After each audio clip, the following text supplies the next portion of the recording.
educación. Se ha desarrollado profesionalmente en las áreas de evaluación educativa, participando en el Consejo para la Evaluación de la Educación de Tipo Medio Superior, así como para la Asociación Nacional de Universidades e Instituciones de Educación Superior y para el Centro Nacional de Evaluación para la Educación Media Superior. De igual manera, ha trabajado en procesos de formación y actualización docente, tanto en la modalidad presencial como en la modalidad a distancia. Ha sido docente en niveles de educación básica, media superior y superior, también con experiencia en el diseño instruccional para cursos en línea. En instituciones educativas privadas tiene experiencia en el área psicopedagógica, en donde ha orientado a estudiantes, docentes y padres de familia, así como participado en proyectos que impulsan el desarrollo de los estudiantes. Actualmente es coordinadora de Relaciones Institucionales y Comunidad en Mexicanos Primero. Bienvenida, maestra Alejandra. También contamos con la presencia del maestro David Calderón. El maestro Calderón estudió Filosofía en la UNAM y Ciencias Sociales en la Universidad de Florencia. Es cofundador y actual presidente ejecutivo de Mexicanos Primero. Su experiencia en la educación abarca desde el trabajo con comunidades indígenas en México, pasando por campos desplazados por la violencia en Centroamérica, prisiones y centros de inmigrantes en Italia, hasta el trabajo en el aula en niveles de educación media, media superior y superior en instituciones públicas y privadas en México. Ha participado en diferentes organizaciones realizando proyectos relacionados con la bioética, la transparencia en la administración pública y la defensa de la familia. Ha desempeñado cargos en organismos internacionales, por citar solo algunos. Fue elegido para el periodo 2018-2022 como representante de la sociedad civil del Sistema Nacional de Protección de Derechos de Niñas, Niños y Adolescentes. Y por invitación del secretario general de la ONU, es parte del grupo del asesor de Education First, la iniciativa global para la educación. Dentro de Mexicanos Primeros, es coautor de los 12 libros de estudio educativos. Asimismo, como representante legal de Aprender Primero, asociación registrada Comunidad de Litigio Estratégico ante el Consejo de la Judicatura Federal, con la confirmación de la Comisión Nacional de Derechos Humanos, firmó la demanda de amparo del primer juicio, ganado por interés legítimo en defensa del derecho de los niños en la Suprema Corte de Justicia de la Nación de México. Bienvenido, maestro David. Bueno, y este webinar se va a desarrollar de la siguiente manera.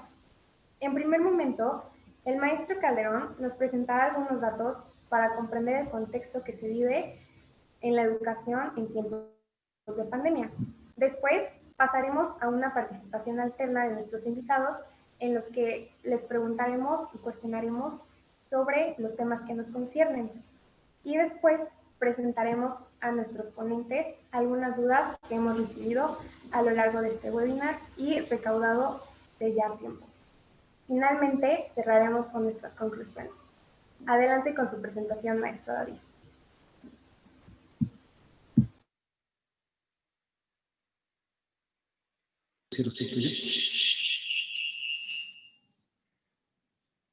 ¿Qué tal? Buenas tardes. Bueno, apenas buenas tardes.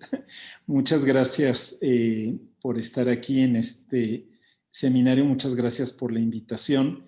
Le agradezco muchísimo al rector Luis Alverde, a Jaime Durán, por supuesto a Diana Romero, la invitación para tenernos aquí en esta conversación. Es absolutamente crucial los temas de educación en este momento del mundo y justamente poderlo compartir con ustedes que representan la nueva generación en el diseño desde la clase cotidiana hasta las políticas públicas, por supuesto es algo que llena de entusiasmo y llena de esperanza. Entonces, les voy a compartir una presentación y a partir de ella vamos platicando. Vamos a irnos alternando con la maestra Díaz Corona, Alejandra, que está acá bastante cerca de mí. Y entonces va la presentación.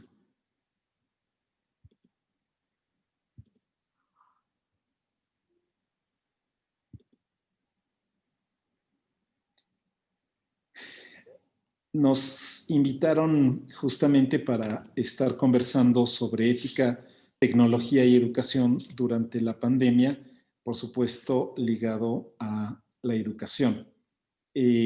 Solo una brevísima nota para decir que cuando estemos hablando de ética, por supuesto que nos estamos refiriendo a esos principios fundamentales de nuestra común humanidad y que, sin embargo, a pesar de que están inmediatamente a la conciencia de cada uno de nosotros, de cada una de nosotras, sin embargo, sí requieren y sí merecen un tratamiento explícito.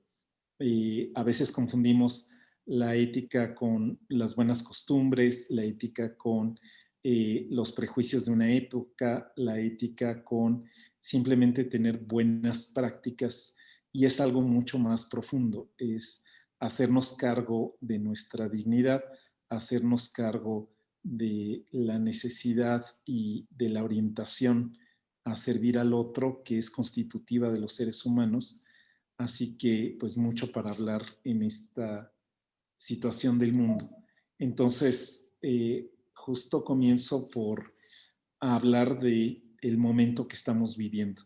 Eh, en un preciso punto, ahí más o menos alrededor del 30 de julio de este año, eh, estuvieron fuera de la escuela eh, más de 3.000 millones de estudiantes.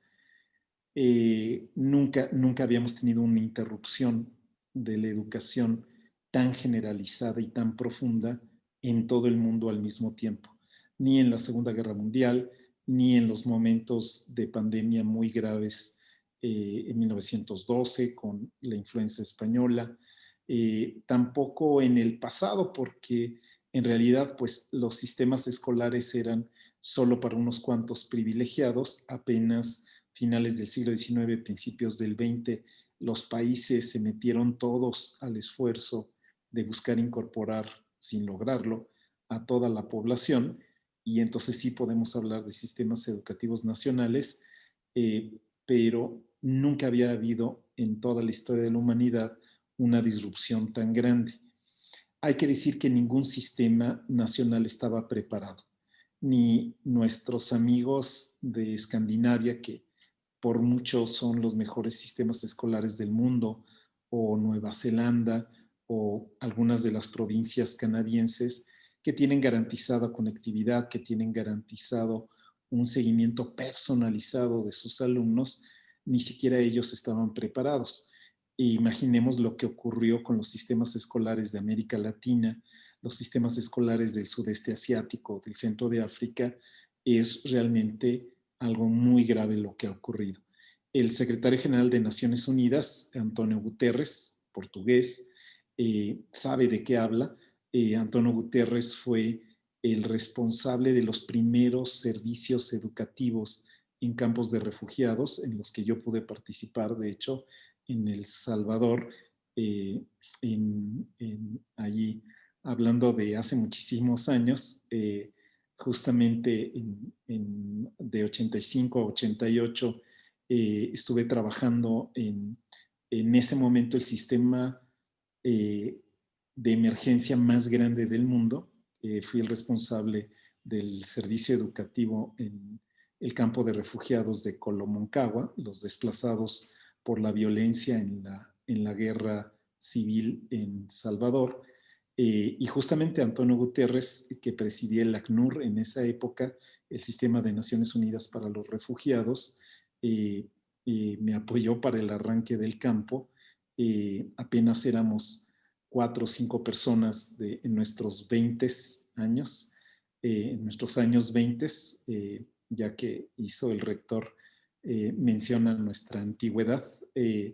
Justamente Antonio Gutiérrez, que como digo sabe de qué habla, dice: estamos delante de una catástrofe generacional, porque no solo hay una emergencia de salud, no solo hay una emergencia educativa, hay una emergencia, perdón, no solo hay una emergencia económica, hay una emergencia educativa, y es de las tres la que menos está recibiendo atención y la que menos está recibiendo recursos extraordinarios.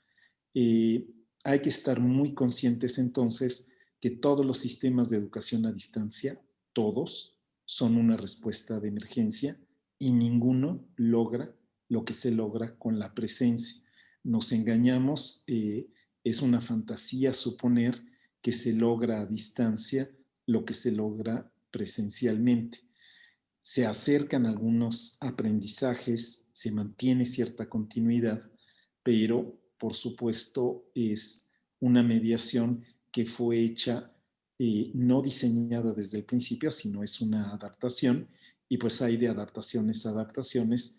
La de nuestro país, una de las menos afortunadas, sinceramente, eh, pero, por ejemplo, cuando uno habla con los especialistas de otros países, los mismos estonios, por ejemplo, que tienen más de 12 años de garantizar que la red está disponible para todo el mundo gratuitamente en todo el territorio de Estonia, ellos que son los favorecedores de el Skype, por ejemplo, que fue creado ahí en la Universidad de Tartu, eh, incluso en esos sistemas, la educación a distancia se ve como una emergencia, como una suplencia momentánea que mientras más se alarga, más nos preocupa, porque se están dando situaciones inconvenientes que no podemos minimizar.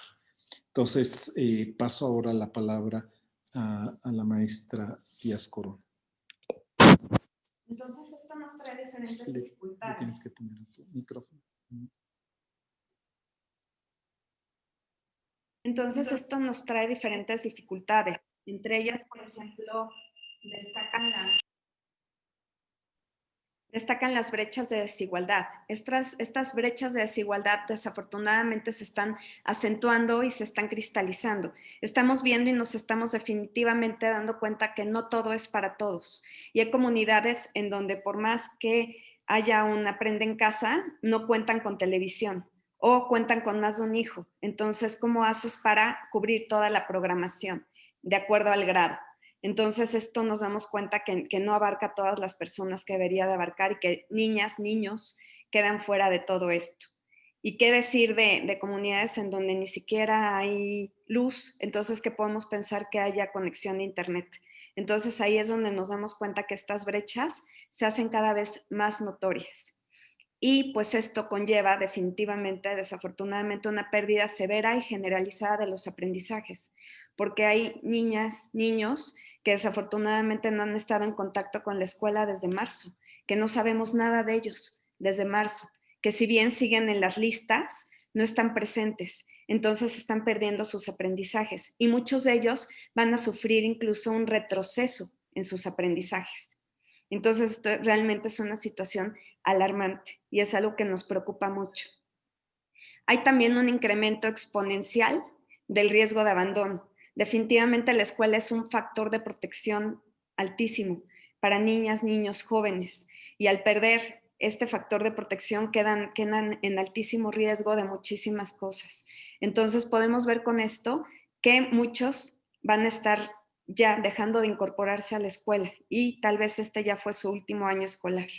Entonces, porque por diferentes circunstancias, incluso algunos tuvieron que incorporarse a la población económicamente activa e incluso tuvieron que empezar a trabajar, a hacer otras cosas para pues aportar al gasto familiar y esto los aleja cada vez más de las aulas o simplemente no tuvieron, como lo dijimos anteriormente, acceso ni a escuela en casa, ni a programación de ningún tipo, ni a clases, ni a videoconferencias, ni siquiera pudieron estar en contacto con nada que tenga que ver con el entorno escolar, nada que tenga que ver con la escuela. Entonces, pues si no hacemos algo al respecto, la situación es realmente grave. Y cedo la palabra al maestro David Calderón. Gracias, Ale.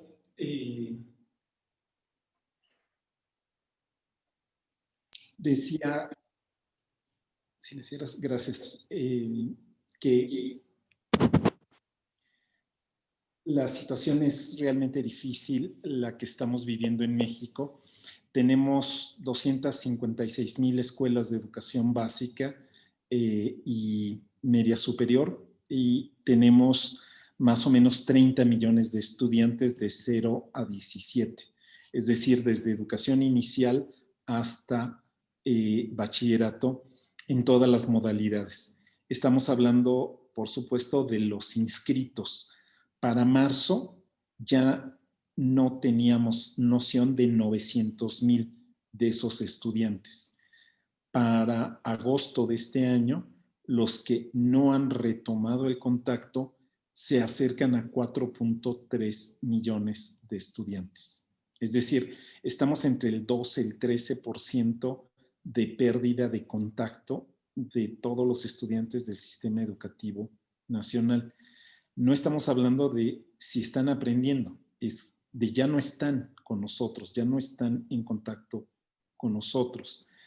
Como decía Ale, los riesgos que tienen que ver con el maltrato, los riesgos que tienen que ver con la desnutrición, los riesgos que tienen que ver con el desánimo, los riesgos que tienen que ver con el abuso sexual, los riesgos que tienen que ver con el trabajo forzado, con el reclutamiento al crimen, es verdaderamente muy, muy preocupante. Por eso vale la pena abrir los ojos. Una de las responsabilidades de la ética es precisamente atenerse a la realidad. Y justamente estamos en un contexto en donde eso no se ha hecho, no se ha reconocido honestamente la situación del país, y entonces se dificulta ponerle las soluciones adecuadas.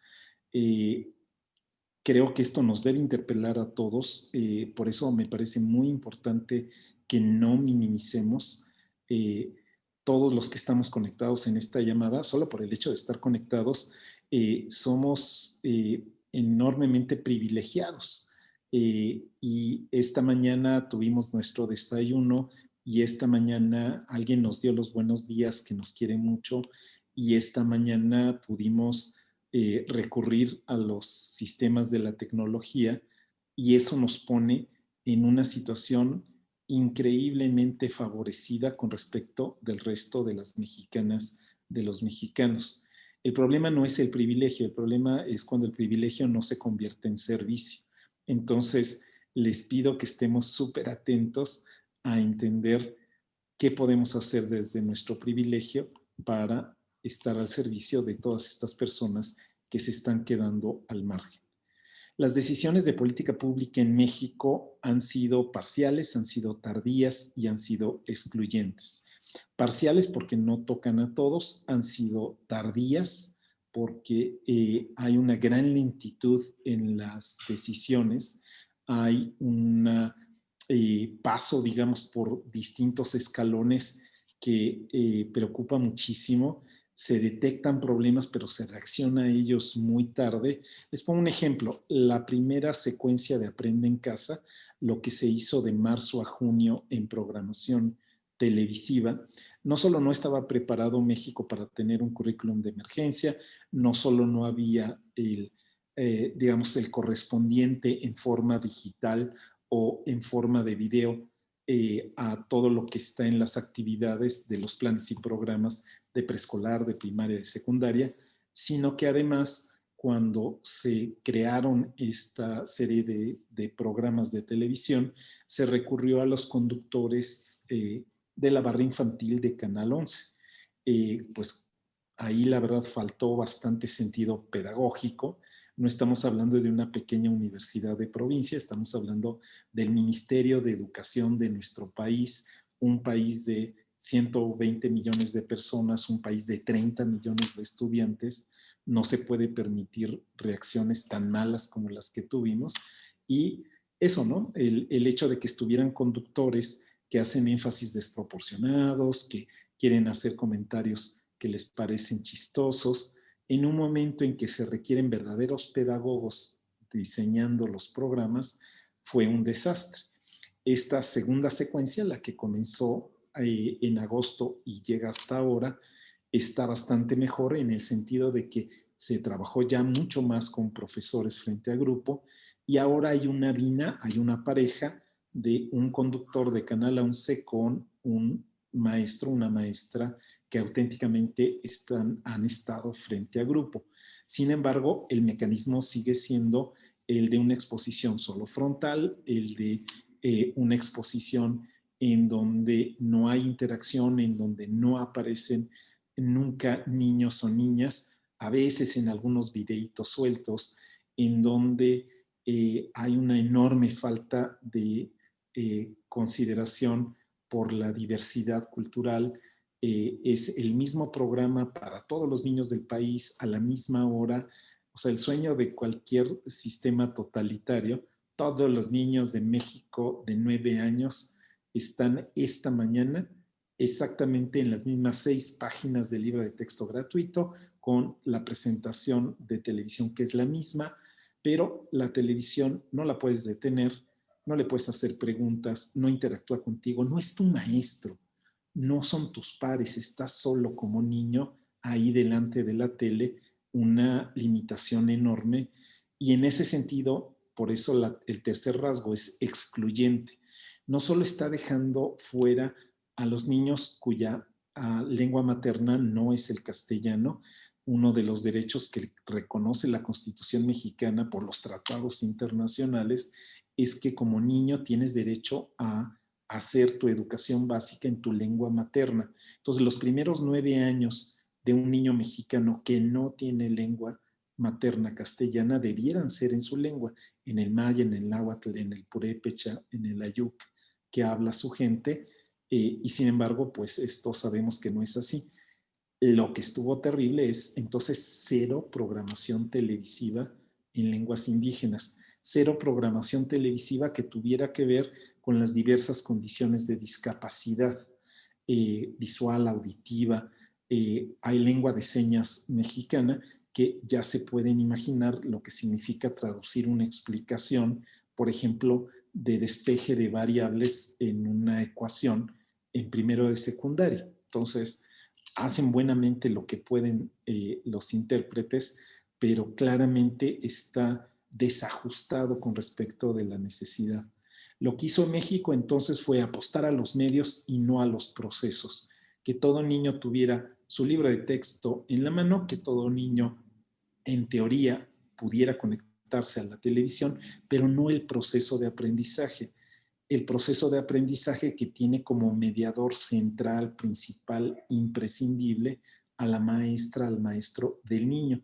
Entonces dejaron a los maestros en una situación terrible, la de ser notarios y verdugos, ¿no? Ir anotando qué es lo que aprenden o no supuestamente los niños, las niñas de su grupo a partir de la televisión, despejar las dudas de la televisión. El maestro se convirtió en un periférico de la televisión en lugar de que la televisión fuera uno de los muchos recursos que puede usar tu maestro.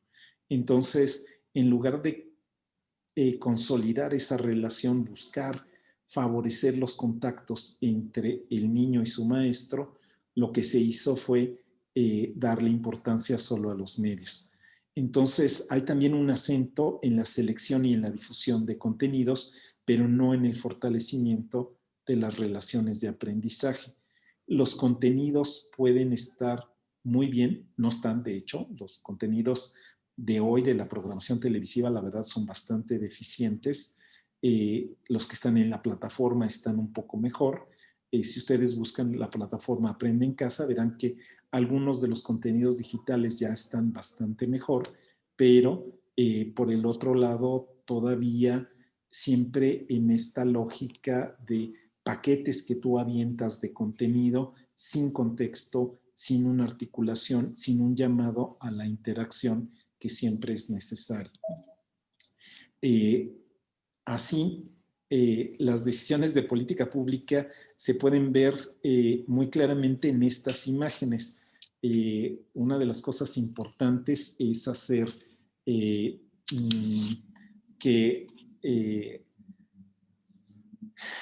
aprendamos a leer desde los logos hasta las actitudes, ¿no? Una de las partes más bonitas de la ciencia de la comunicación es la semiótica, ¿no? Aprender a leer los signos, y la verdad es que todo pedagogo, todo educador profesional debiera ser un gran semiótico. Vean la imagen de la izquierda, el secretario de Educación Pública, el ministro de Educación de nuestro país, presenta la estrategia y ustedes pueden ver cómo la imagen misma te dice muchísimo, te dice volúmenes, como dicen los estadounidenses. La televisión engloba la casa, no la casa a la televisión, sino la televisión a la casa. Aprenden en Casa 2 es una estrategia de televisión. Por más que se ha dicho que es el libro de texto el, digamos, recurso central, pues sin duda la imagen revela el pensamiento de quienes están diseñando estas soluciones. Del lado derecho de su pantalla pueden ver en la ilustración estas guías que se generaron para CONAFE. CONAFE es el Consejo Nacional de Fomento Educativo y es la división de la SEP que está dedicada a trabajar en la mejora e innovación pedagógica, cosa que hace muchos años que ya no hace, y atender a las poblaciones que están tan dispersas que no pueden tener una escuela de arreglo típico, ¿no? La escuela regular, como se le llama, o de composición completa. Entonces, son comunidades pequeñitas en donde hay arreglos multigrado, están juntos los chicos de primero, segundo, tercero, cuarto, quinto, de hasta 9 grados sucesivos, y están con un orientador, líder educativo comunitario, se les llama ahora LEX. En mi época se llamaban instructores comunitarios. Yo me fui a los 15 años a la Sierra Mije a ser uno de ellos. Y vean los manuales, las guías que les están entregando. Cuando ven la que está en el centro, guía de primaria baja, vean la imagen. La imagen es la de un varón, un hombre que podemos entender que es el profesor, que está delante de un escritorio con una silla, y está la chiquilla que se acerca y él que le explica al parecer algo, ambos con cubrebocas en el libro. Quien ha estado en los servicios de CONAFE sabe que no hay escritorios, no hay sillas y por supuesto no se trata de adultos tan grandes como esta figura. Son jóvenes que están esperando una beca para iniciar sus estudios de licenciatura, y entonces que apenas acaban de terminar el bachillerato. Son jóvenes de 18, 19, 20 años, ¿no? Los más grandes llegan a tener 22, 23 años. Sería una minucia si no fuera porque es una muestra de descuido, es una muestra de falta de atención, de falta de cuidado, de falta de interés. Quien hace estas portadas, si es la autoridad, ni siquiera sabe cómo es el servicio de CONAFE. Entonces, tenemos un grave déficit de responsabilidad y en ese sentido un grave déficit de ética en lo que se está haciendo para el servicio educativo en la pandemia. ¿Cómo han sido las decisiones de las familias? En cambio, las familias han sido enormemente generosas, han sabido aceptar cómo se ha incrustado la escuela en la casa.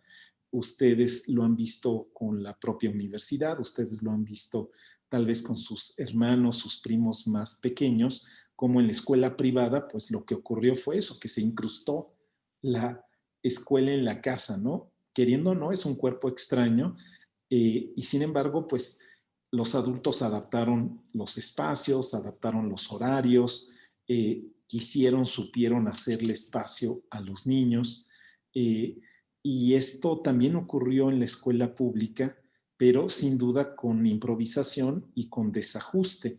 Ya nos lo decía Alejandra, ¿cómo hacemos cuando son niños de diversas edades? Cuando no hay un dispositivo para cada uno, cuando también estás haciendo el trabajo, si ya mamás y papás de escuelas privadas se quejan porque están en el teletrabajo y tienen que estar también presentes y atentos a la pantalla, con sus niñas, sus niños que están en primaria, pero que están en Classroom, están con alguna plataforma bastante potente trabajando con la escuela. Imagínense lo que es el que la televisión en los canales oficiales y en estos canales habilitados de las cadenas comerciales siguen mandando la programación y tú tienes que estar corriendo cuidando al bebé, cocinando, tranquilizando para que unos niños no le griten a otros y puedan estar atendiendo. Muy complicado. Hay también algo que ganamos, una nueva conciencia de lo valioso del trabajo docente.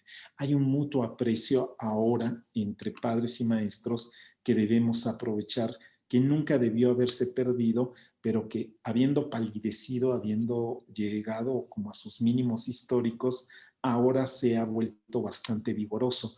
De las familias se reconoce el valor del maestro. Ahora que nos falta, lo extrañamos, ahora que nos falta, lo valoramos. Ya vimos que no es nada sencillo, no es nada más cuestión de ponerle a los niños los materiales, prenderles la tele, ponerles el libro o el cuaderno, requiere de un trabajo de acompañamiento profundo que ahora madres y padres lo están valorando y entendiendo. Y del otro lado, los docentes también se dan cuenta, ahora que tienen que ser madres y padres confinados en su casa, la importancia de la dinámica familiar. Así que ese mutuo aprecio es una de las cosas que vamos a tener como punto a favor, pero que debemos hacerlo consciente y lo tenemos que hacer militante. Todavía falta, a mi juicio, valorar la propia responsabilidad para el aprendizaje. Las familias apenas están captando que también son responsables del aprendizaje de sus hijos, que ese papel de supervisión, que ese plantarse cada 2 meses a recibir la boleta no basta. Es que les tienes que acompañar, es que les tienes que preguntar, es que tú misma, tú mismo te tienes que poner en la dinámica de lo que están aprendiendo, ¿no? Vieron seguro esos miles de memes que sin dejar de ser chistosos eran muy ciertos, ¿no? Como los papás varones apenas se dieron cuenta en qué grado iban sus hijos, cómo se llamaban los maestros o si tenían colores o no en la mochila, porque como que eso es de mujeres, nunca se interesaron, nunca se involucraron, apenas ahora estamos tomando conciencia.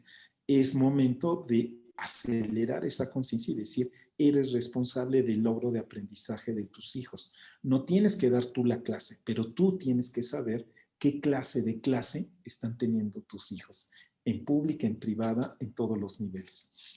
Así, ustedes pueden ver en estas imágenes pues cosas que son estrujantes y a la vez son esperanzadoras.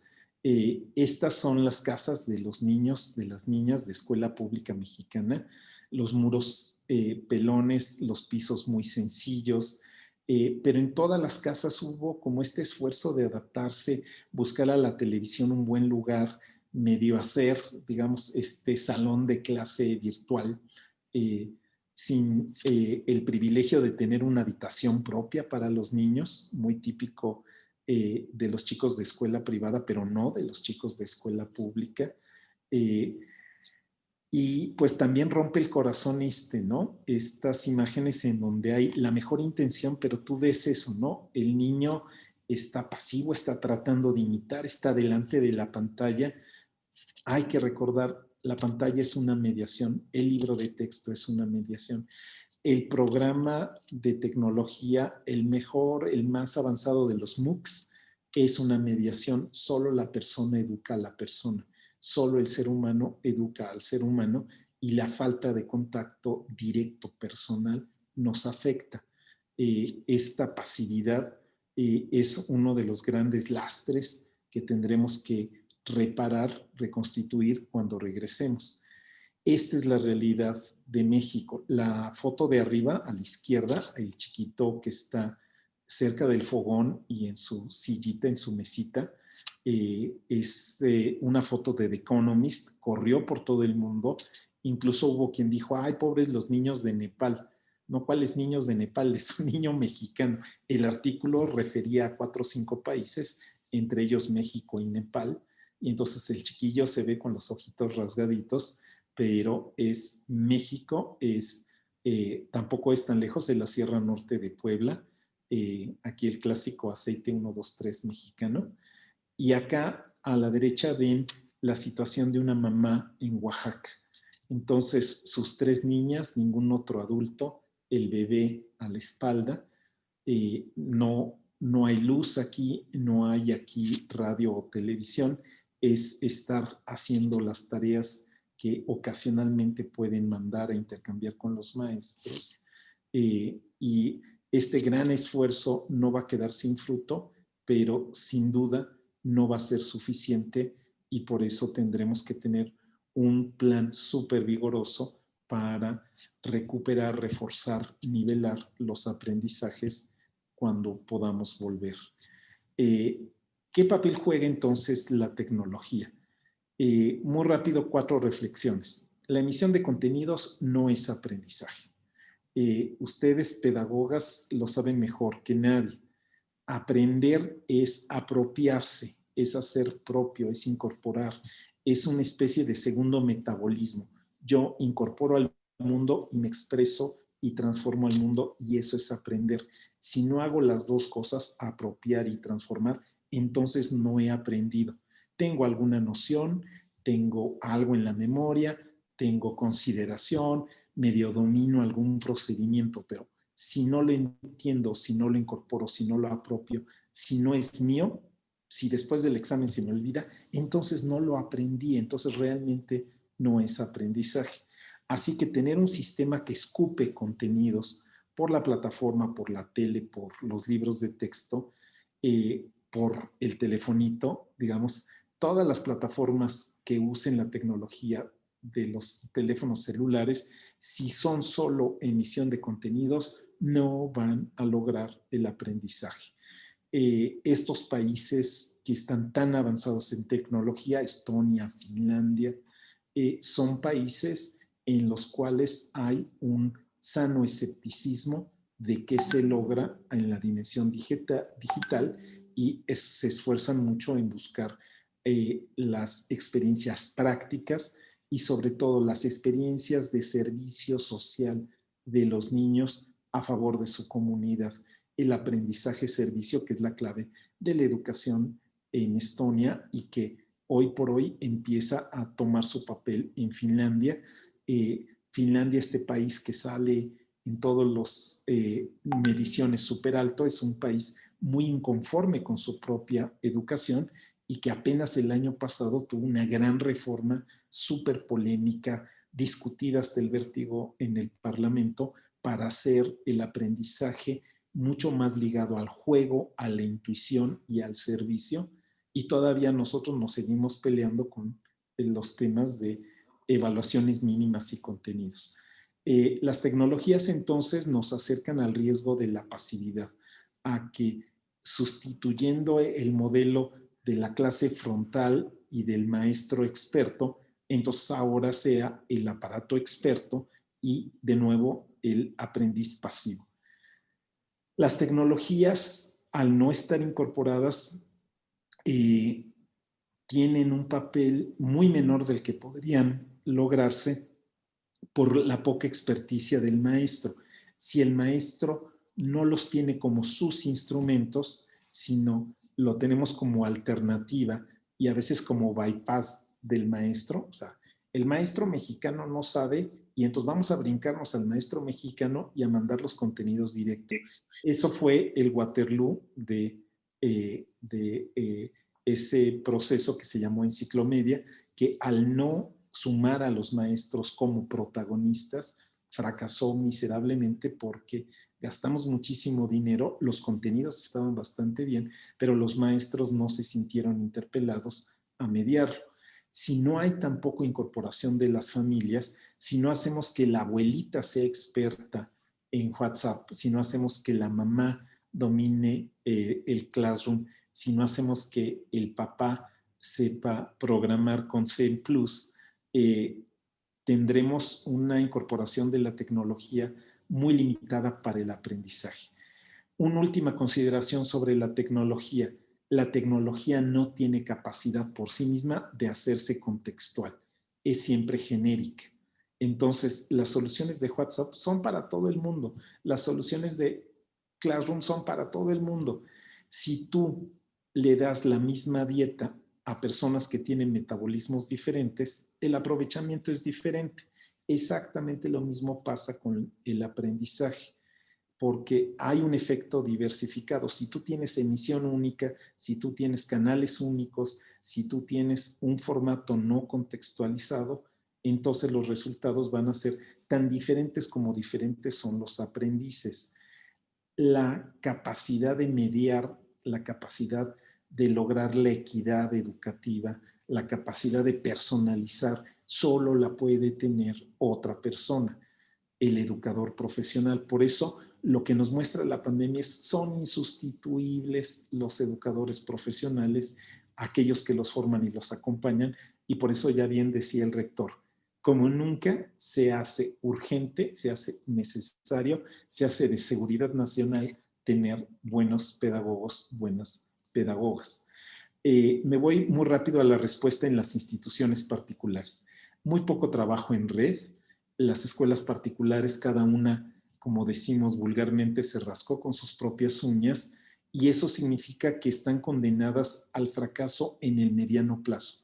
Todas las escuelas que no estén conectadas a la red se van a hacer cada vez menos sustentables, no solo económicamente, que eso también es cierto, es tratar de tener una escuela privada aislada, que sea una única escuelita, es una locura, es el peor negocio del mundo y aparte se va a hundir porque no tienes la capacidad de innovarte tan rápido. Es como si quisiéramos tener cada 2 cuadras un acelerador de partículas y los físicos nucleares necesarios. Claro que no, tener una buena escuela requiere de un sistema de formación, requiere de un sistema de bibliotecas, requiere de un sistema de laboratorios que no hay escuela que lo pueda sostener, no digan con colegiaturas ni con donativos, tiene que ser redes vigorosas y entonces poco trabajo en red y se van a hundir las que no estén ahí. Baja corresponsabilidad de las familias. Increíblemente vemos que a veces falta más solidaridad en las escuelas privadas que en las públicas porque las mamás, papás de los públicos, incluso con su baja escolaridad, se dan cuenta que si no hacen por sus hijos, no van a salir adelante. En cambio, en las escuelas particulares puede haber esta fantasía de pago para que los eduquen y como pago mucho, entonces es responsabilidad de ustedes. Y si no está aprendiendo, profesor, no pretenda que yo esté ahí al lado de la emisión de Zoom. ¿Por qué nos piden eso? ¿Por qué baja corresponsabilidad de las familias? Con todas las personas que he hablado de escuela particular, resienten esto, ¿no? No en todos los casos, pero sí una actitud displicente, consumista, de poca responsabilidad. Hay una desproporcionada presión a maestras y maestros en la escuela privada. Muy rápido los pasaron a digitales por la vía de la magia de te toca dar clase, profe, aunque nunca te preparamos, aunque no tienes listas las herramientas, aunque no has sido habilitado para esto, pues ya mañana arráncate con Classroom, tú tienes que dominar Zoom, tú eres el que tienes que hacer las actualizaciones en tu compu, etcétera. Entonces, a veces muy bajo apoyo y entonces gran disgusto, desánimo de los maestros. Las plataformas usadas sin anticipación y entonces se convierten en buenas conferencias, pero no en el uso propiamente educativo. Y por supuesto, un limitado manejo del tiempo y de la interacción. Muchas escuelas se pasaron en línea, pero es eso, ¿no? Pretendieron pasar las 5 o 6 horas de la jornada escolar presencial a la jornada escolar digital. Por supuesto que es una locura. Ya después de tu tercera hora de estar frente a la computadora, ya tu cabeza está en cualquier otro lado. Y más si eres adolescente. Entonces, la poca posibilidad de manejar diversificado el tiempo y la interacción ha sido también una de las grandes limitaciones de quienes no han sabido corregir, de quienes no han sabido adaptar. Quienes lo han hecho pues tienen experiencias muy valiosas, muy ricas, las que devolvieron su responsabilidad a los aprendices y les dijeron, haz el experimento en tu casa, indaga tú, ponte de acuerdo, preséntenme ustedes. Esto pues llevó a muy buenas experiencias en estos meses que hemos estado en el resguardo. Dejo la palabra ahora a la maestra Díaz Corona. ¿Y qué podemos hacer ante todo esto? Pues básicamente sería organizar las actividades escolares, pero también las recreativas, recuperar los horarios. Tal parece que en esta pandemia, ante esta crisis, perdimos horarios. Ya no hay tiempos, ya no hay ciclos establecidos.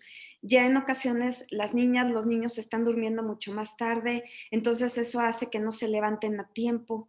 En este no tener que desplazarte por lo menos físicamente, se están perdiendo los tiempos, los horarios, incluso para las horas de comida, las horas de convivencia familiar.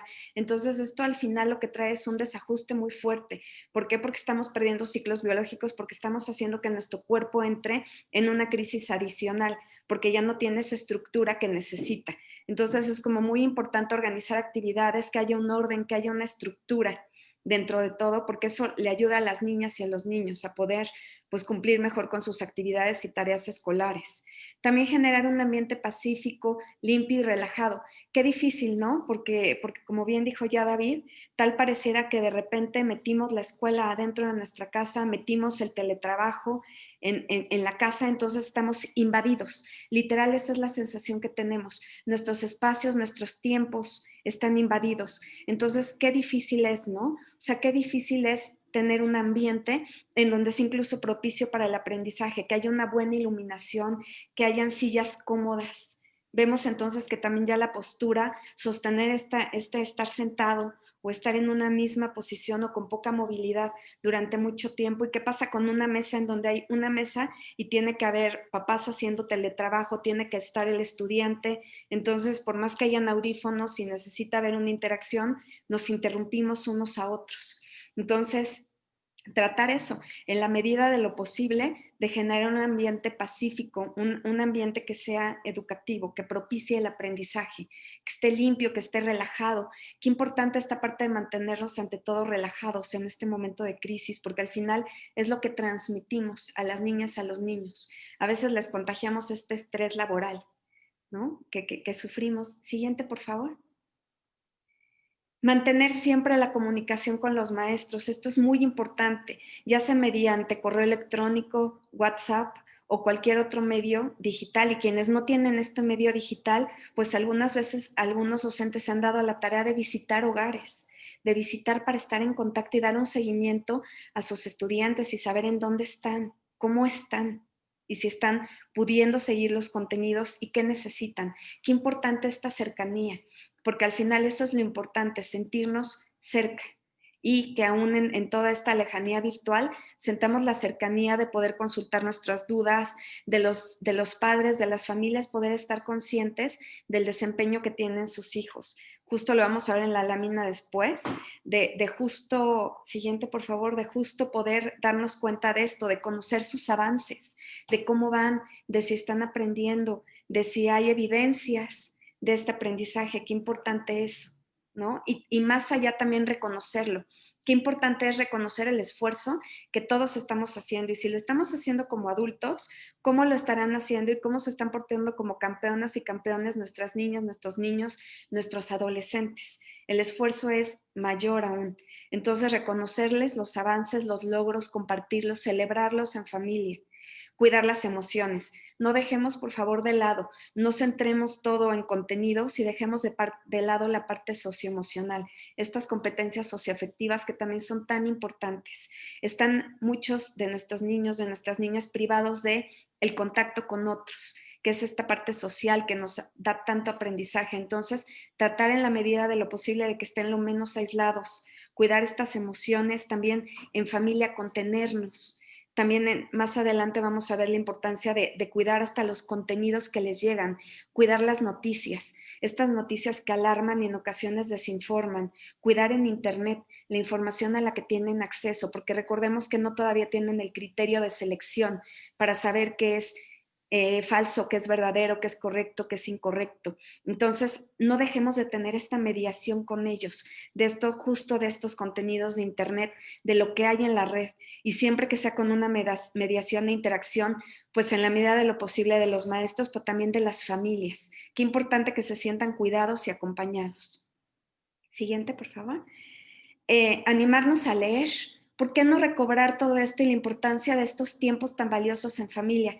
Que a veces no teníamos el tiempo y dentro de las cosas que nos puede dar, dentro de lo bueno que podemos hallar de este momento de contingencia y de crisis, es que tal vez tenemos más tiempo para convivir en familia, más tiempo para estar todos juntos, más tiempo incluso para compartir una comida, que en ocasiones era algo que no hacíamos, porque algunos comían en su trabajo, los niños comían en la escuela, en ocasiones con los hermanitos, con los abuelos, pero bueno, ahora está esa posibilidad de estos espacios, buscar cada vez más tiempos de interacción en familia y que sean también espacios ricos de aprendizaje, fuera del contexto tal vez escolar, pero también el aprendizaje se da en casa y aprender cosas del día a día, estos aprendizajes tan significativos que son de contextos reales, de contextos diarios, cotidianos, simplemente de experiencias. Y pues compartir con ellos y animarnos a leerles, animarnos a saber cómo están, cómo se sienten.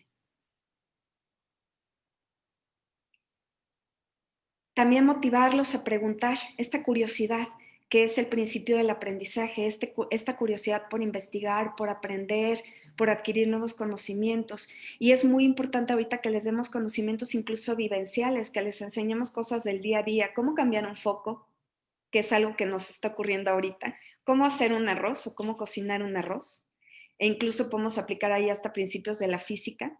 Y entonces, día a día, incentivarlos en el preguntar y en el seguir aprendiendo hasta de contextos cotidianos o de situaciones cotidianas. Y no necesariamente a través de una televisión, de una pantalla o de un contexto escolar, ¿no? Simplemente el día a día está rico en aprendizajes y está rico en contenidos para aprender. Y lo más importante, siempre, diviértanse, sonrían, ríanse, que es lo mejor. Creo que es la mejor medicina, ¿no? El optimismo, que todo va a estar mejor, todo vamos a salir adelante, sí cuidarnos, pero también no olvidarnos de divertirnos, de pasar tiempo en familia, de cuidar también las emociones, de cuidar el corazón, de cuidar la mente y de tener como muy claro que ante todo somos familia y tenemos personas alrededor con quien podemos compartir, interactuar, que sintamos esta familia como nuestro espacio seguro. Y qué importante, sentirnos en algún lugar seguro. Y esperemos y luchemos porque para todas nuestras niñas y niños sea realmente un espacio seguro y no sea precisamente el nicho de la violencia o el nicho de la mayor inseguridad. Entonces, todavía hay como mucho por hacer y creo que es un buen momento para ponerlo en práctica. Gracias y cedo la palabra al maestro David.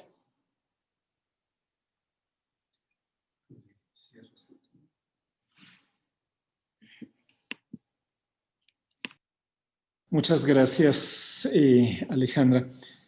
Entonces, para concluir, algunas conclusiones preliminares, porque pues esto es un diálogo y lo podemos ir retomando.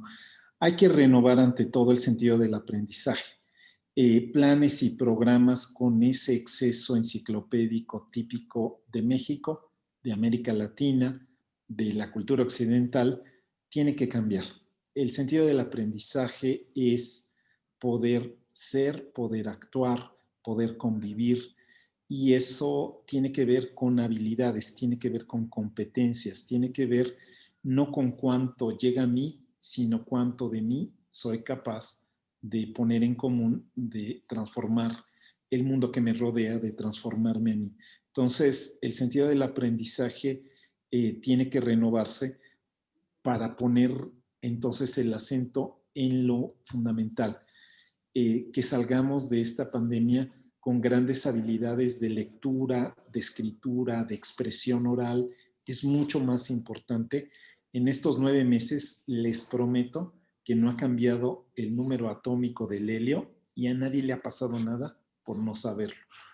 En cambio, todo lo que tiene que ver con hacerse cargo de los sentimientos de otro, saber dar y pedir la palabra, eso es fundamental.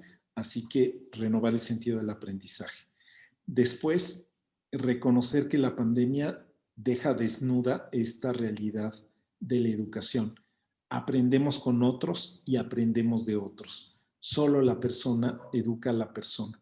Todo lo demás son medios, todo lo demás son instrumentos y en un momento dado se arruinan o se invalidan o quedan inhabilitados. La persona no. Entonces, esta visión, o sea, no puede haber una pedagogía humanista porque es como un pleonasmo. Toda pedagogía tiene que ser humanista, toda educación tiene que ser humanista. Si eso lo olvidamos, va a ser a nuestro daño. Entonces, ahora que queda, digamos, en su mínima expresión, hay que recuperarlo y hay que impulsarlo.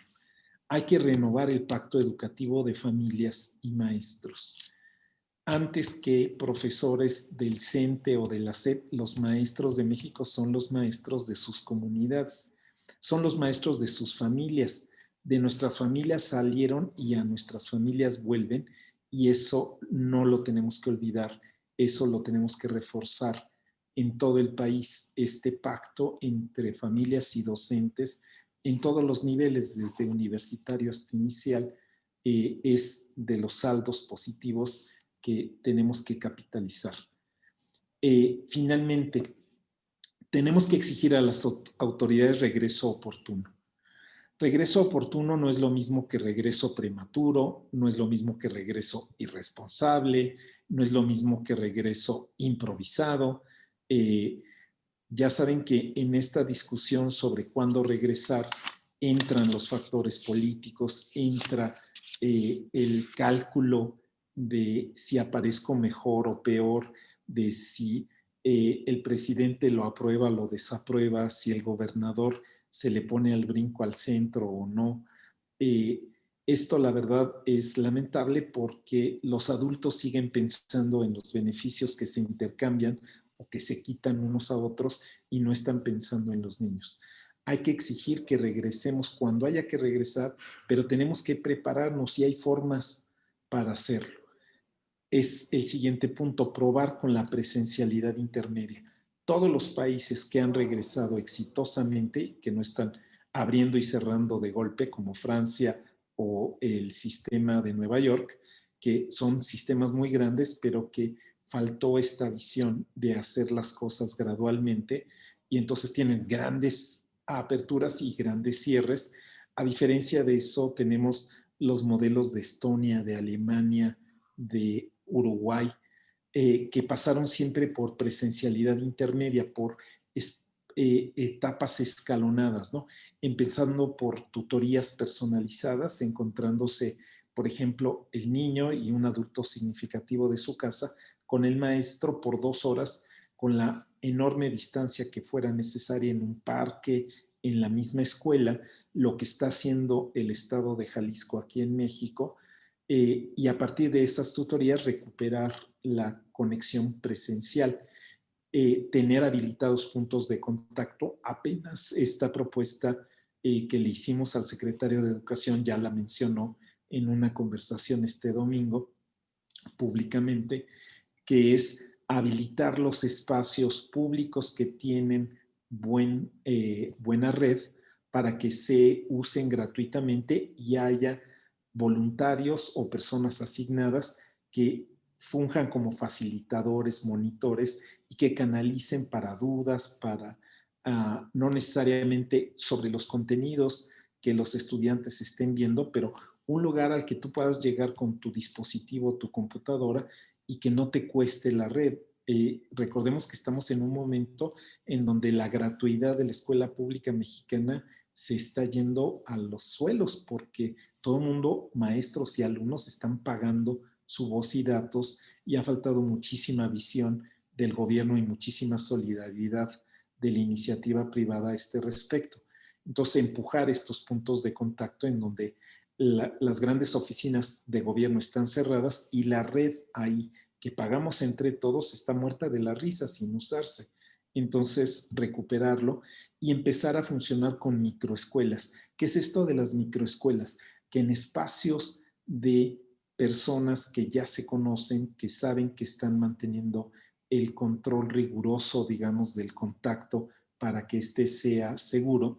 Entonces, esos 4 o 5 niños que son primos, que son los niños del mismo edificio, aunque sea multigrado, pero que ya están jugando en los patios juntos, que a esos niños empiece a regresar los maestros, empiecen a venir los educadores a atenderlos. En lugar de hacer que los niños y los adultos vayan a la escuela, que los educadores vayan a donde los niños están. No siempre, no todos los días, con las debidas medidas, pero encontrar ese vínculo. Piensen que México tiene uno de los más bajos índices de traslado no acompañado a la escuela. Si vemos, por ejemplo, el estándar de la OCDE, de la que México también forma parte, en los otros veintitantas naciones, el promedio es que 65% de los niños a los 9 años va solo a la escuela, hace el trayecto solo a la escuela. Cuando ves los datos de México te caes 13%. Y claro, no es para menos, porque en México es peligroso ir a la escuela, es peligroso ir solo a la escuela. Entonces, una de las cosas que no podemos hacer en México es abrir las escuelas sin pensar que se van a saturar todos los caminos a la escuela con los adultos que acompañan a los niños. Entonces, la lógica de vamos invirtiendo la dinámica, que los educadores se muevan a donde los niños están, es también un cambio de mentalidad adultocéntrica, es pensar fuera de la caja. Se lo estamos proponiendo a la Secretaría de Educación Pública, hemos tenido unas discusiones horribles a puerta cerrada, esperemos que se pueda tomar en consideración.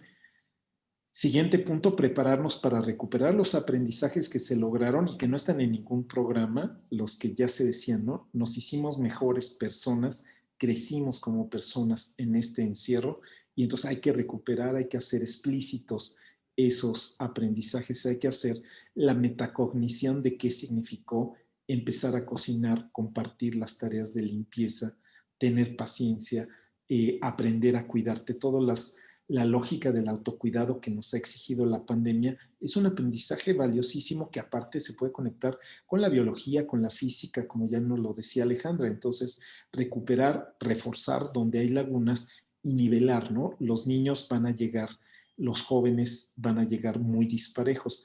Habrá niños que tuvieron 4 adultos que estaban con él, que le estuvieron apoyando, que le estuvieron resolviendo dudas. En cambio, hubo niños que fueron saltando de casa en casa porque los dejaron con la mamá de él, con la mamá de ella, que nadie lo pudo atender, que nadie le hizo caso.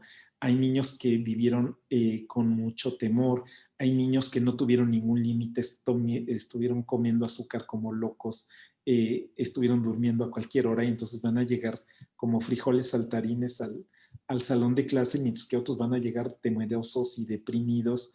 Entonces, nivelar, darle a los maestros las herramientas para el manejo socioemocional del grupo es mucho más importante que las estrategias de abran la página 29 en los primeros 5 minutos que nos volvemos a ver.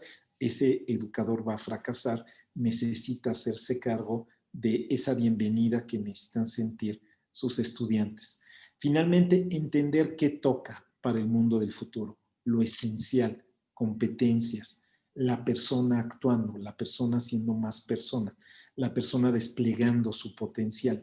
Esa es la verdadera educación. Cualquier otra cosa es engañarse. Ya nos hemos engañado muchos años, muchas décadas.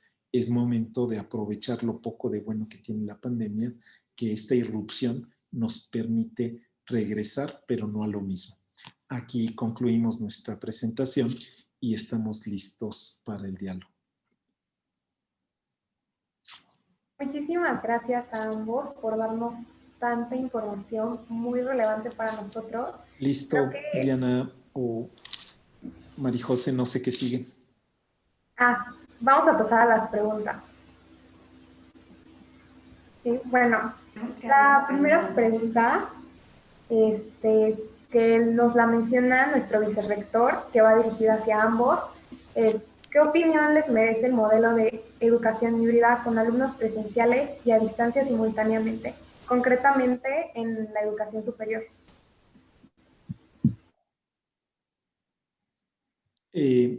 A ver, si quieren respondo a esta.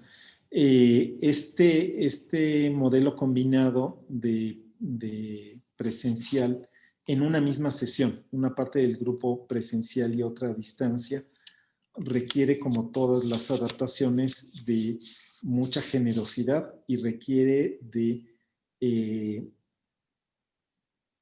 estrategias deliberadas para la interacción. Mezclar distancia y presencia solo con buena voluntad no es suficiente, ¿no? Entonces, por supuesto, quienes están en presencial van a sentir que quienes están a distancia interrumpen, no, digamos, tal vez no hicieron el mismo esfuerzo que ellos para estar en presencial, mientras que los que están a distancia pueden sentir que el educador solo está haciendo, en ese momento el profesor, la profesora, solo está atendiendo a quienes están ahí en su entorno físico cercano. Entonces, se requiere, se puede hacer, puede tener gran éxito, puede ser una experiencia súper interesante si se hace con un diseño cuidadoso y deliberado. Es decir, que la profesora, el profesor sepa quiénes van a intervenir cuándo, cómo aprovechar las fortalezas de estar cerca con las fortalezas de quienes están a distancia. Sencillamente invitar a una llamada a los que estamos en la fiesta, pues es molesto, ¿no? Sentirse alumno de segunda es muy desgastante. O por el otro lado, esta sensación de, ok, como la abuelita está en el hospital y en cama, pues los demás estamos festejando acá el cumpleaños y ahí ponemos a la abuelita en FaceTime, ¿no? Esa misma sensación de ok, pues ahí te estamos agregando. Tiene que ser deliberado, cada persona tiene que saber qué va a hacer, entonces sí se puede hacer una gran experiencia, una experiencia muy valiosa de adaptación, de generosidad, de articulación, pero si se diseña adecuadamente y no se improvisa ahí sobre la marcha. Muchas gracias. Ahora para la maestra Alejandra Díaz, con la finalidad de reorganizar actividades escolares y recreativas, sería válido hacer ajustes al currículum, que la escuela deje de impartir ciertas materias para darle prioridad a otras.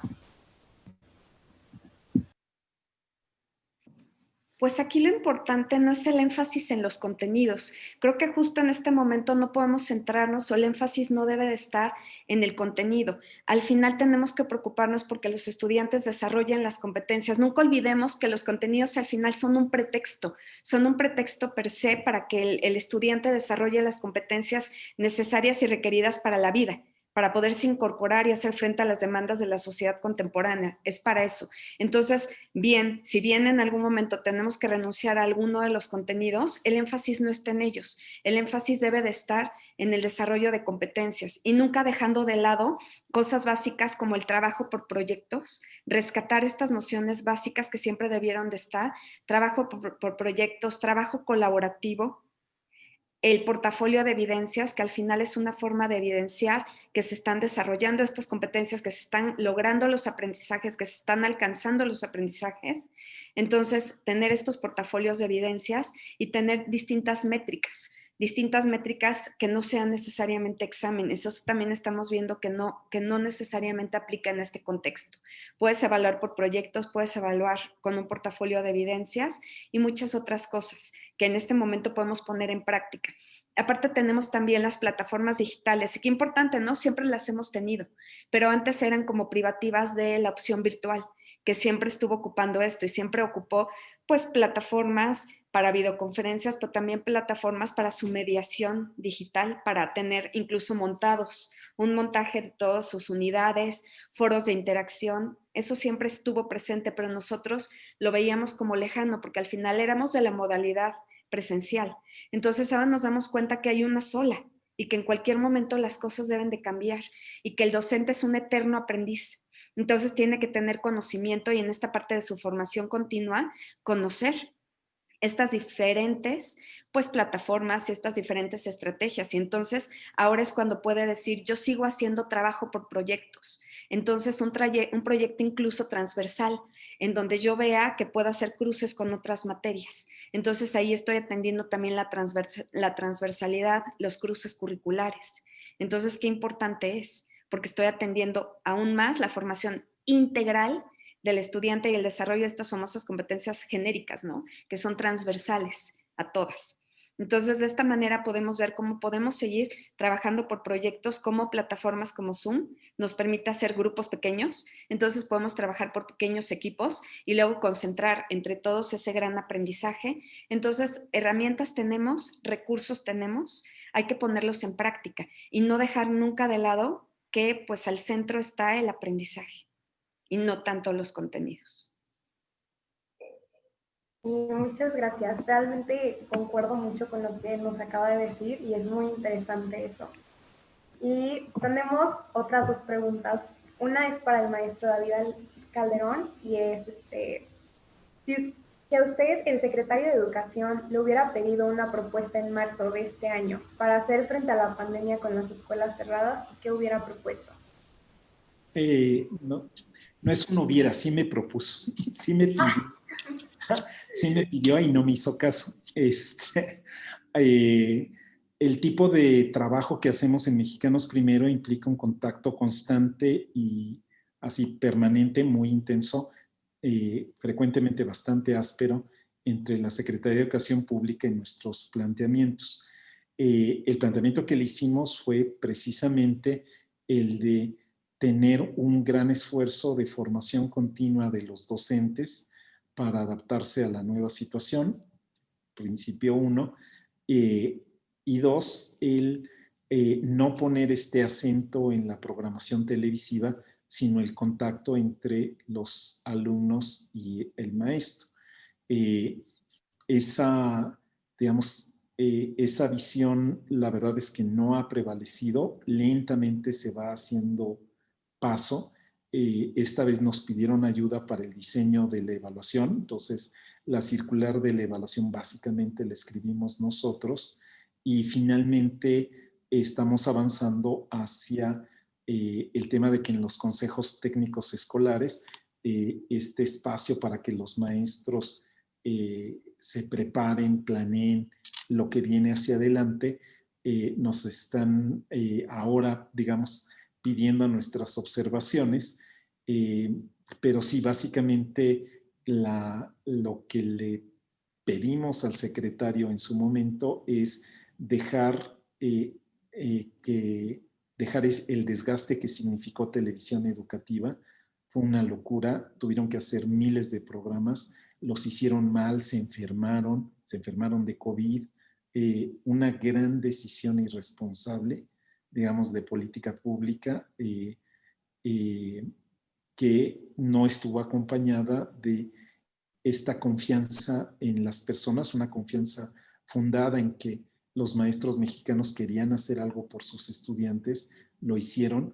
Los buenos maestros lo hicieron al margen de la secretaría, a espaldas de la secretaría o contra la secretaría, y entraron en contacto con sus alumnos, desde quien fue a uno de los maestros que conocemos bien, un maestro en la península de Yucatán, tomó un megáfono, se fue a la plaza del pueblo, al kiosquito del pueblo y todos los días dio clase con megáfono y sus alumnos ahí con la suficiente distancia. Por supuesto, los resultados de aprendizaje increíbles. Mm, estas alternativas, esta creatividad individual a veces no sube a la conciencia pública y es importante hacer visible estos esfuerzos de los educadores, de las familias que se organizaron. Entonces, pues bueno, esa recomendación que le hicimos sigue en pie, ¿no? Reforzar la relación entre las familias y los docentes, ponerle atención a la relación y al proceso y no a los contenidos y no a la emisión. Muchas gracias, maestro. Inclusive, con lo que menciona sobre educación en la televisión y nuestro webinar siendo de ética, ¿cuál es la implicación ética detrás de que se eduque a México a través de la televisión?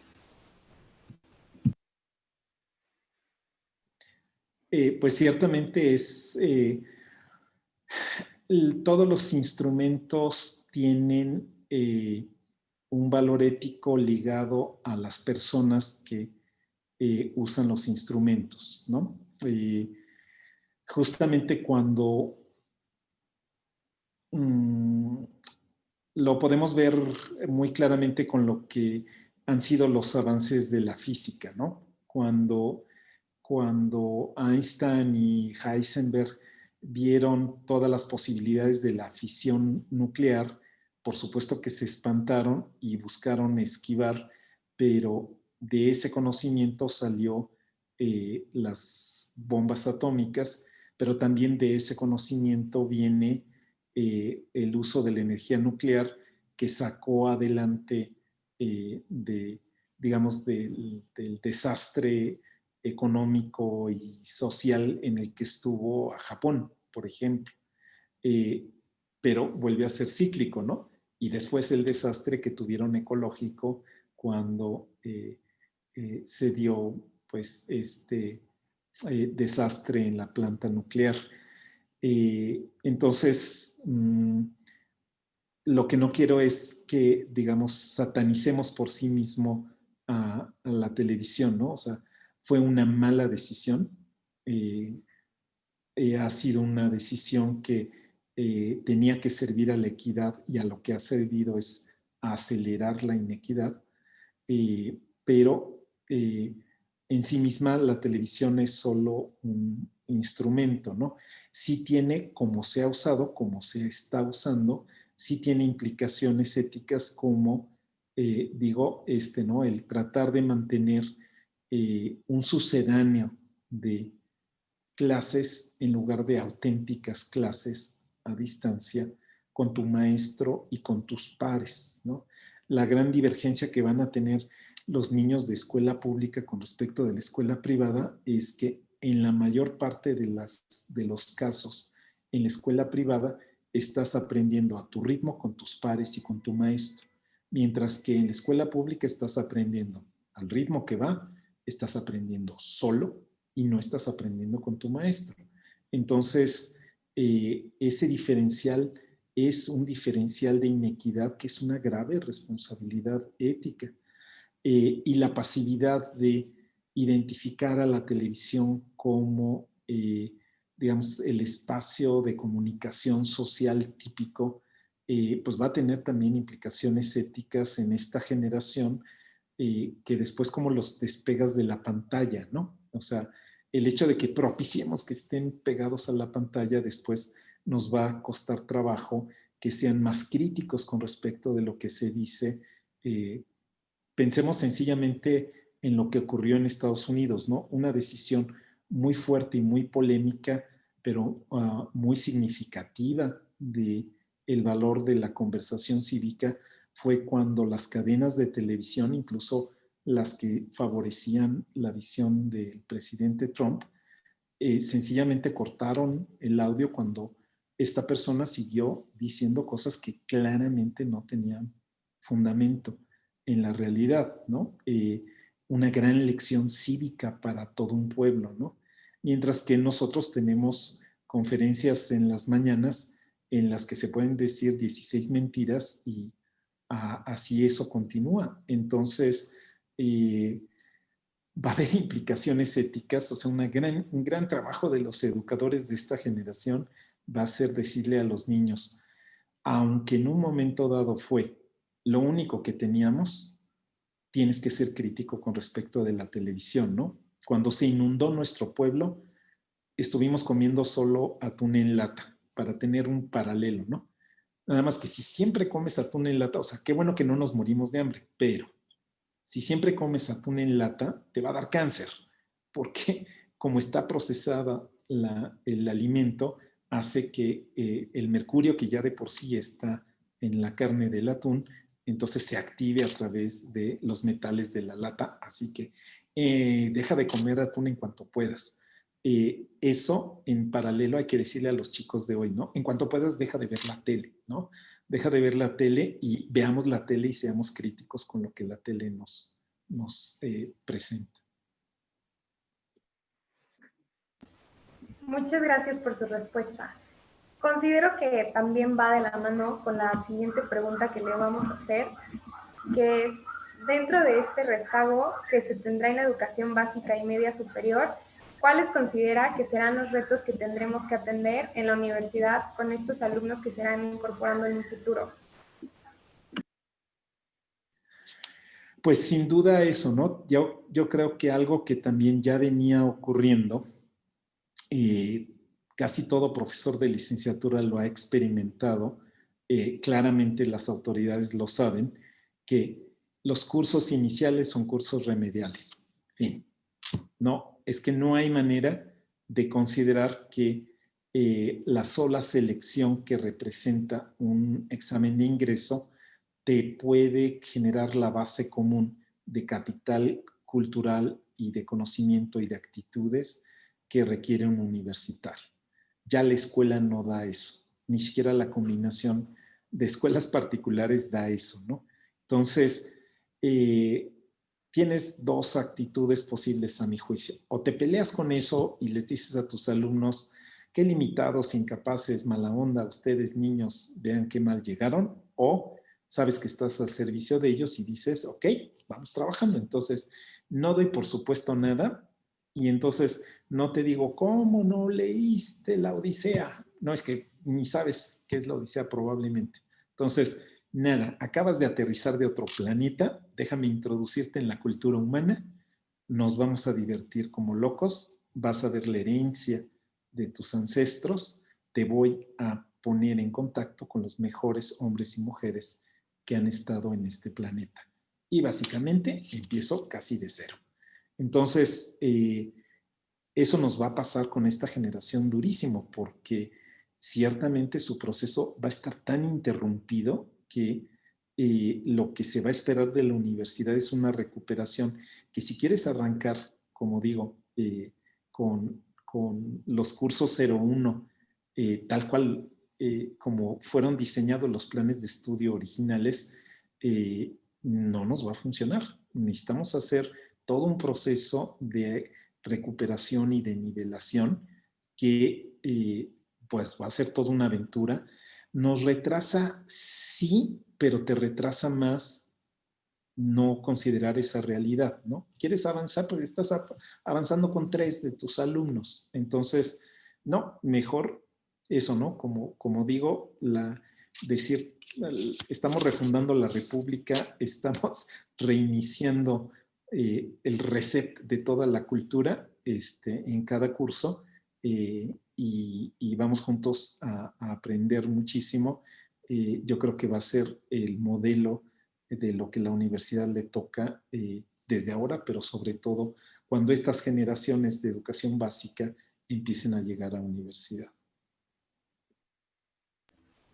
Muchas gracias por su respuesta. Nos complementa mucho a lo que estamos viendo también en clase algunos de nosotros. Y para cerrar con estos cuestionamientos, esta pregunta va para la maestra Alejandra. Hemos visto casos en los que por la modalidad en línea las clases se graban, a veces sin la autorización del profesor o del alumno. También han aumentado los casos de deshonestidad académica o faltas al respeto, entre otros. ¿Qué papel tiene la formación de la ética en este aspecto y cuál cree que sería una buena alternativa para evitar este tipo de problemas? Pues básicamente ética es ética en contextos virtuales o en contextos presenciales. Lo que ha pasado es que esta pandemia nos ha venido a revelar.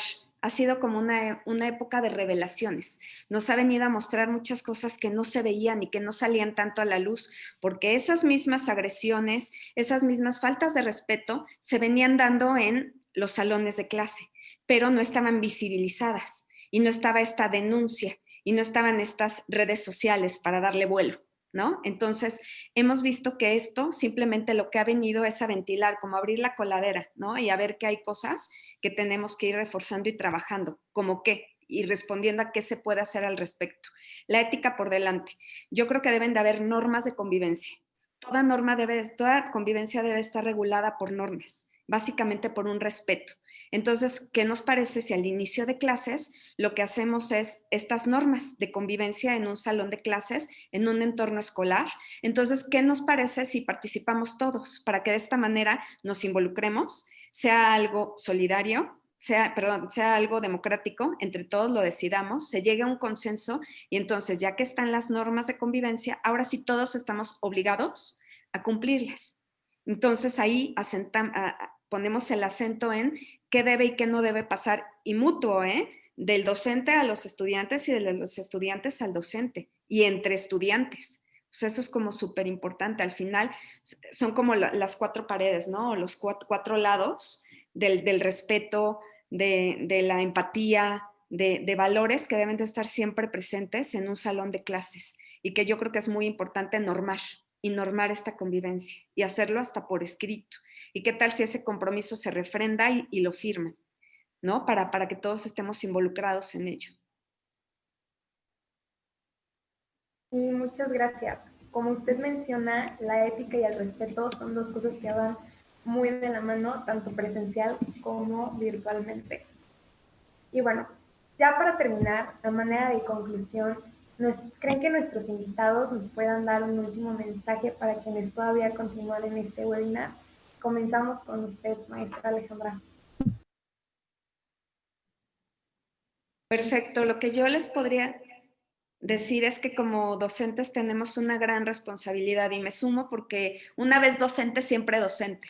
Entonces, aunque en este momento yo no esté activa frente a grupos, siempre voy a ser docente de corazón. Entonces, una gran responsabilidad que tenemos como docentes es el facilitar, el promover el aprendizaje de los demás, pero también el propio, el seguir siempre actualizándonos, el seguirnos formando y tomemos esto como un reto, porque al final es lo que es un reto. Es un aprendizaje para todos porque nadie se imaginaba que esto iba a ocurrir. O sea, si alguien nos hubieran dicho en una película o en un libro de ciencia ficción que esto iba a pasar, no lo hubiéramos creído.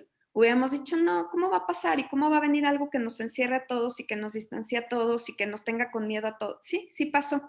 Entonces, al final, este es un gran aprendizaje para todos, para incluso reconceptualizar muchas cosas, para entender que mucho de lo que veníamos haciendo vamos a tener que hacerlo de manera diferente, tener la mayor resiliencia posible para salir de esto fortalecidos, para salir de esto crecidos, para salir con un gran aprendizaje propio y también facilitar el de los demás. Y yo creo que ante todo lo que les puedo decir es mantengámonos optimistas. Mantengámonos optimistas porque todavía hay mucho por hacer y todavía viene una segunda etapa de esto y va a venir una solución, y va a venir una vacuna, y van a venir, ya está en puerta, y van a venir soluciones, pero mientras reconceptualicemos todo lo que tengamos que reconceptualizar, incluso es para desechar o hacer de lado lo que vemos que hoy por hoy nos dimos cuenta que ya no funciona, estrechar lazos. Creo que esto también nos vino a hacernos reflexionar sobre lo importante que son los demás, lo importante que es la persona. Y a veces en el tener nos olvidamos del ser.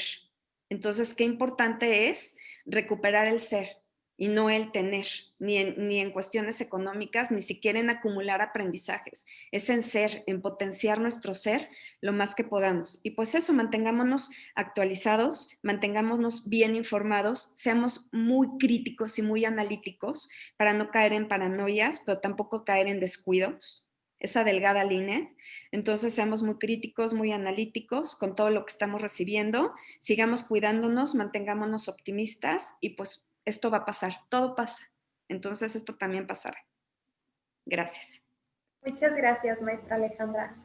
Y ahora, maestro David, ¿podría compartirnos un último mensaje? Sí, el mensaje es, y muy coincidente con lo que dice Alejandra, es vamos a regresar, pero no regresemos a lo mismo, ¿no?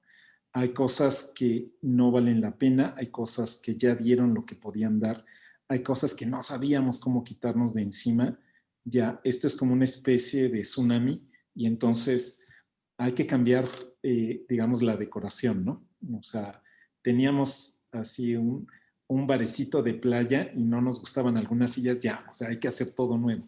Entonces, vale la pena eso, aprovechar este momento para decir qué vale la pena dejar en nuestras vidas, qué vale la pena dejar en la forma en que aprendemos, en la forma en que estamos entendiendo la carrera, la universidad.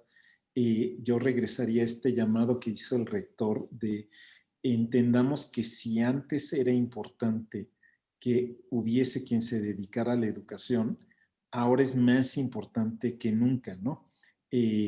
La sustentabilidad del mundo que vendrá depende de cómo vamos a aprender o si vamos a aprender en esta nueva etapa.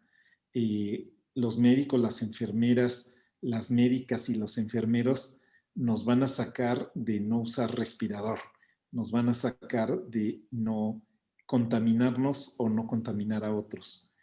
Y luego el papel le toca a otro tipo de figuras y ese tipo de figuras van a ser los educadores. Entonces, tan importante como los que aguantaron el primer golpe y sostuvieron la primera línea, es ahora cómo vamos a pasar a la ofensiva, ¿no? Cómo vamos a hacer que este mundo valga la pena de ser vivido, ¿no?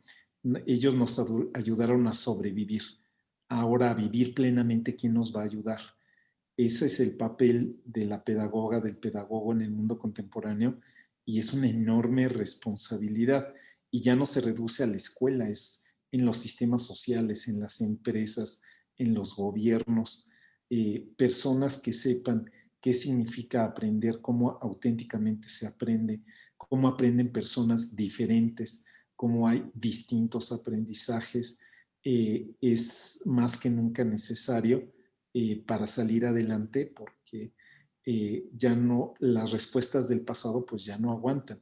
Necesitamos entonces esa generación de mujeres y hombres creativos, pero no puedes crear si para empezar no te puedes expresar, si para empezar no sabes convivir. Entonces, como digo, es apasionante estar en la pedagogía, estar en la educación en el momento presente. Entonces, me da muchísima esperanza, me da muchísimo gusto y les deseo eso, que este sea un presente de muchos aprendizajes, de muchas inquietudes, pero no en este sentido de temores y prejuicios, ¿sí? Sino sobre todo de muchas inquietudes de cómo le vamos a hacer, cómo le vamos a hacer. No hay que quedarse quietos, no hay que quedarse con las soluciones que solo nos llevan una parte del camino. Necesitamos aportar ahora y reconocer esto que somos únicos, ¿no? Un gran filósofo del siglo XX decía, Emmanuel Levinas decía, si yo me miro como una tajada de la humanidad, imagínense, somos cada uno de los que estamos aquí, estas cabecitas que estamos en los cuadritos, somos un 9,000 millonésimo de humanidad. O sea, estamos bastante tirando a cero, peligrosamente. Sin embargo, el día que alguien me necesita, soy la única persona que puede responder. Me vuelvo el único, la única para esa persona. El que escuchó, el que supo, el que consoló, el que impulsó, el que exigió, el que retó. Entonces, lo que puedes hacer por un estudiante va a cambiar su vida y con eso las de miles de personas. Entonces, así como eh, está en un recuento de los sabios que el que salva una vida salva a toda la humanidad, el que educa a una persona educa a toda la humanidad. Entonces, saber de este enorme poder, esta enorme responsabilidad que tenemos y disfrutarla, explorarla, es saber que como nunca es actual y saber que vamos acompañados en tan buena compañía como están ustedes. Así que eso, ¿no? Saber apreciar lo que tenemos y tomar el papel que nos toca. Muchas gracias por sus palabras, maestro. Queremos agradecer a la maestra Alejandra Díaz Corona y al maestro David Calderón por haber aceptado participar en nuestro webinar. Para nosotros ha sido una experiencia llena de aprendizaje que ayudarán en nuestra formación como profesionales de la educación. A nombre de la Escuela de Educación de la Universidad de Anáhuac Querétaro, les damos las gracias a todos los que siguieron este evento y les deseamos un muy buen día.